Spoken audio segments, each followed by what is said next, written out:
En rugby, les matchs France All Blacks ont toujours été des grands moments de sport. En 1999, la victoire en demi-finale de Coupe du Monde de rugby après une remontée extraordinaire en seconde mi-temps face aux Blacks de John Alemou, le meilleur joueur de l'histoire du rugby. En 2007, la victoire en quart de finale de Coupe du Monde suite à un match légendaire, ou encore la défaite cruelle en finale de la Coupe du Monde 2011 d'un seul petit point. Mais ces matchs avaient déjà une saveur particulière avant même le coup d'envoi, grâce à une danse légendaire que réalisent les Blacks avant chaque match, le haka. On connaît tous le haka. Ou bien il y a toujours eu cette personne qui s'est chargée de nous rappeler son existence. Hey! Qu'est-ce que tu fais à dormir, le griot? Et réveille-toi, petit! Demain c'est match! Et kamate! Oh, mais ta gueule, je sors d'une cuite. Oh putain. Oh, réveille-toi, et quand je te parle, oh! Cette personne d'ailleurs qui n'avait pas vraiment compris la signification du haka, ni même sa portée. C'est ce qu'on va voir aujourd'hui en s'intéressant aux origines de cette danse. Salut, je suis le griot et je réalise des vidéos sur les secrets que cachent les sports et les plus grands athlètes de l'histoire. Si vous aimez ce genre de contenu, n'hésitez pas à vous abonner et à activer la petite cloche pour être informé de chaque sortie de vidéo. Vous pouvez également me retrouver sur Twitch où je commente en direct des grands événements sportifs dans mon émission À bout de souffle. Il ne me reste plus qu'à vous souhaiter une bonne vidéo.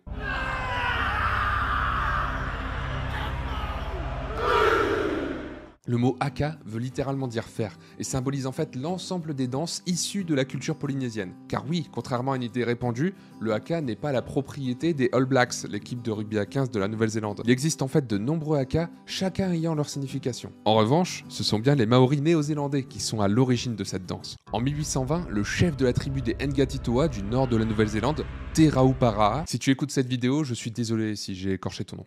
Il fuyait la tribu des Ngati Tuaretoa qui était à ses trousses. Il se rendit vers son allié Te Warerangi, grand chef de la région Rotoaira, réputé pour sa grande pilosité, afin de lui implorer sa protection. Après hésitation, il le laissait se cacher dans son kumara pit, qui est en fait une fosse où il entreposait ses kumaras, c'est-à-dire ses patates douces. Entendant les incantations de ses ennemis se rapprocher, Te Rauparaa se met alors à répéter tout doucement Kamate, kamate. Ce qui ne veut pas dire calmate ou calme-toi. Ça veut dire je meurs, je meurs. Quand il se rend compte que ses ennemis ne l'ont finalement pas trouvé et ont abandonné la piste, il se mit à crier Kaora, Kaora, ce qui veut dire je vis, je vis. C'est alors que Te Warerangi, son allié qui l'a sauvé d'une mort certaine, revient vers lui et lui tend la main pour l'aider à sortir de la fosse. Te Rauparaa se met alors à scander Tenei te tangata, puru uru, nananei itiki, mai waka wititera. Oui, j'ai fait LV2 Maori. Ça veut en fait dire voici l'homme poilu qui est allé chercher le soleil et qui l'a fait briller de nouveau. Entendez par là que l'homme poilu, Te Warerangi, en faisant sortir Te Rauparaa de la fosse, lui a permis de retrouver le soleil. Pour le remercier, Te Rauparaa se met alors à danser le haka, le kamate, qui reste aujourd'hui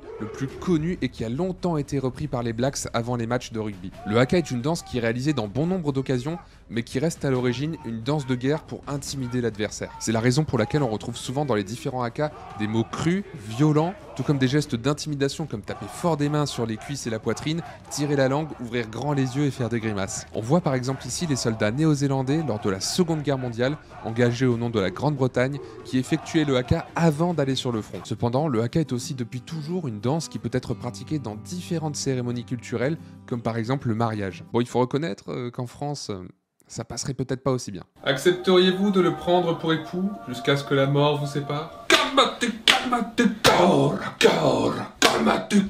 C'est pas ton nom, lui? Si, je crois qu'il est encore trop bu. Dans l'histoire de la Nouvelle-Zélande, le haka a aussi permis à la culture maori de survivre, notamment face à la colonisation britannique qui, après avoir presque réussi à éradiquer la culture maori, a fini par reconnaître la richesse de cette culture, puis par la préserver et enfin par l'adopter. La preuve, depuis 2002, le haka est devenu une discipline obligatoire en Nouvelle-Zélande à l'école au même titre que les mathématiques. Je peux vous dire que j'aurais une meilleure moyenne en faisant ma scolarité là-bas. Le haka arrive d'abord dans le sport en 1884, avec la première tournée nationale de l'équipe néo-zélandaise de rugby, puis arrive officiellement dans le sport en 1905, avec la première équipe All Blacks officielle qui pratique alors le kamate avant ses matchs à l'extérieur du pays.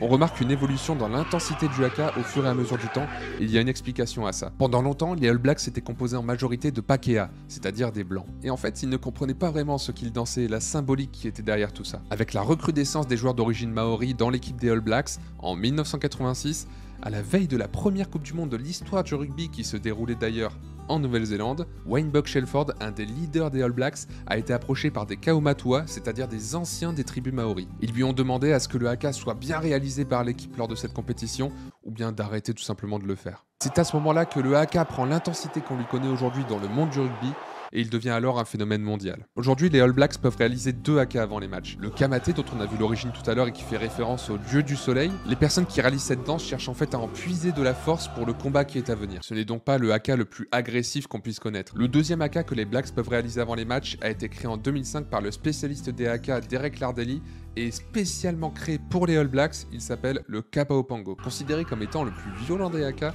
il met en fait en avant la suprématie des All Blacks. Sachez qu'au rugby, il n'y a pas que les Blacks qui réalisent le haka avant les matchs, il y a aussi les Samoa, les Tonga et les Fidji. Les équipes de basket et de hockey néo-zélandaises réalisent aussi ce rituel avant chaque match. Dernière chose qui peut être utile pour vous, il est très mal vu dans la culture maori de faire le haka pour faire rire la galerie ou bien encore de se moquer de cette danse. En même temps, c'est un symbole culturel et national très fort et on peut comprendre que ça fasse pas plaisir de se moquer de ça, voire de le discréditer. J'espère que la vidéo vous aura plu et vous aura permis de mieux comprendre les secrets qui se cachent derrière cette danse aussi spectaculaire que forte symboliquement. Et samedi 20 novembre, c'est France All Blacks.